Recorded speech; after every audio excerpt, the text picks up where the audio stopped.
All right, let's jump right in. We're going to be talking about a really radical new idea for education called Alpha School.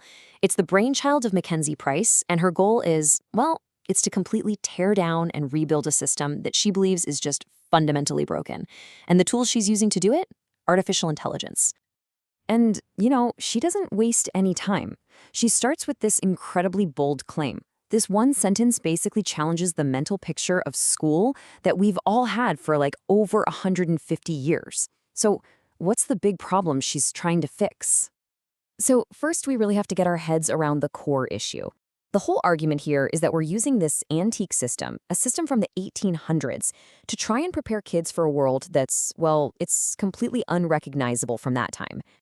MacKenzie Price has this brilliant analogy for it. She says, for most of us, school is like spinach. Yeah, it's good for you, but it's not something you enjoy.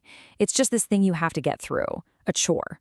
The whole point of Alpha School is to completely flip that idea on its head. And what's just wild is when you look at how little has actually changed. I mean, for centuries, the gold standard for education was one-on-one tutoring, but only if you were super wealthy. Then, boom, the Industrial Revolution hits, and we need a way to create a compliant workforce, so the factory model of school is born. And today, it's pretty much the same thing. One teacher at the front of the room lecturing to a group of kids. And that factory model, well, it leads us directly to the next big problem, what's called the one-size-fits-none classroom. This is really where the damage gets done. It sounds like a simple question, right?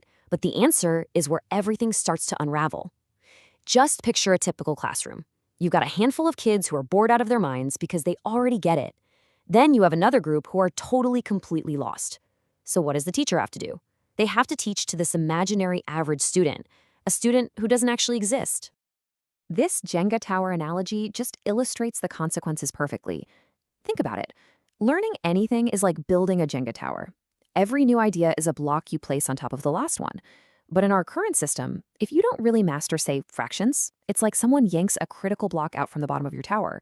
The class moves on, but your foundation is shaky, and pretty soon the whole thing just comes crashing down. And here's what those collapsing towers look like in the real world. I mean, the data is just, it's stark. In the United States, only about a third of students are actually proficient at their grade level in reading and math. That means 2/3 of kids are being left behind by the system. So, and this is so important, this is not a knock on teachers, not at all.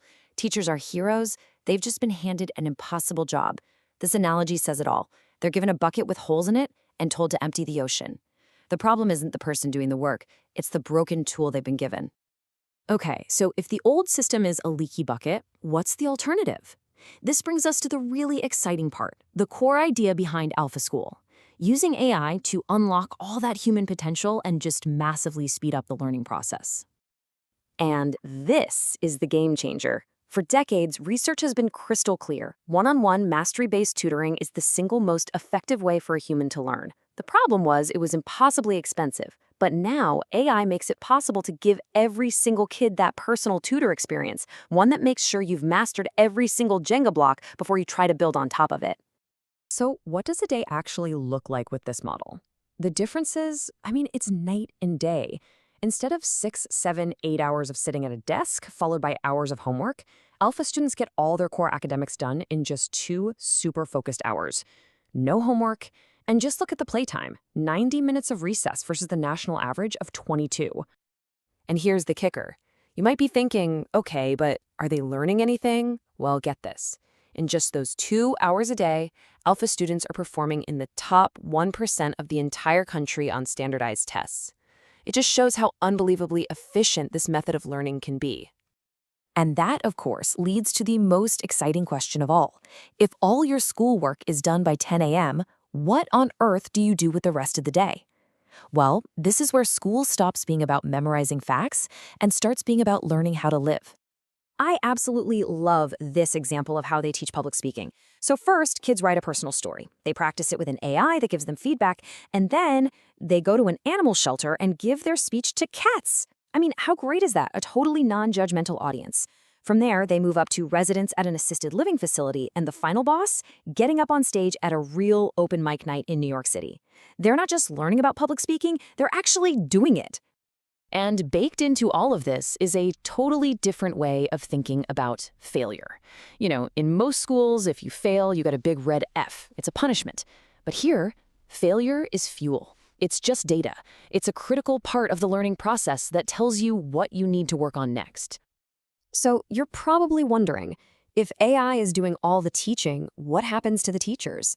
Well, their role doesn't go away. In fact, it evolves into something you could argue is way more human and way more important. And you can see that evolution right here. The teacher stops being the sage on the stage and becomes the guide on the side. They're not lecturing or spending hours grading papers anymore. Instead, they're coaching, they're mentoring, they're giving kids emotional support, and they're helping each kid figure out their own personal why. See, the whole point isn't to replace humans with technology. It's the exact opposite. It's about letting technology handle all the boring, repetitive stuff so that the humans in the room can focus on what we do best, connecting with each other, inspiring and mentoring. Now, of course, whenever you have an idea this different, it's going to get some tough questions. Is this some kind of fantasy that only works for rich kids? Or could this actually be a real, scalable future for everyone? Let's just tackle the three biggest criticisms head-on. First, you've got the dystopian robot school argument. But as we've seen, the entire point is to use technology to create more time for human connection. Second, it's only for the rich. The school's counter is that you could adapt this for public schools by just reallocating the money you're already spending. And third, selection bias, the idea that they only accept geniuses. Their response is that other elite private schools with similar kids aren't getting anywhere close to these results. And this is kind of what that public school vision could look like. You'd use the morning for that super efficient AI-powered academic work. And then the entire afternoon is freed up for all the stuff that's always on the chopping block in schools today.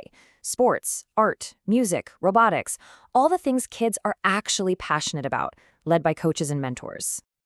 When you boil it all down, the real change here, the most profound thing, is that this model gives kids back the most valuable resource any of us have: time. By making learning so much more efficient, you give them back hours every single day to play, to create, to explore, to just be kids. And that really brings us to the big final question that hangs over all of this. If we can get the academic stuff done 10 times faster and make it more effective, it forces us to ask a much deeper question. What is school even for? Is it just about cramming facts into kids' heads? Or is it about building curious, resilient, passionate human beings? And that's a question really worth thinking about.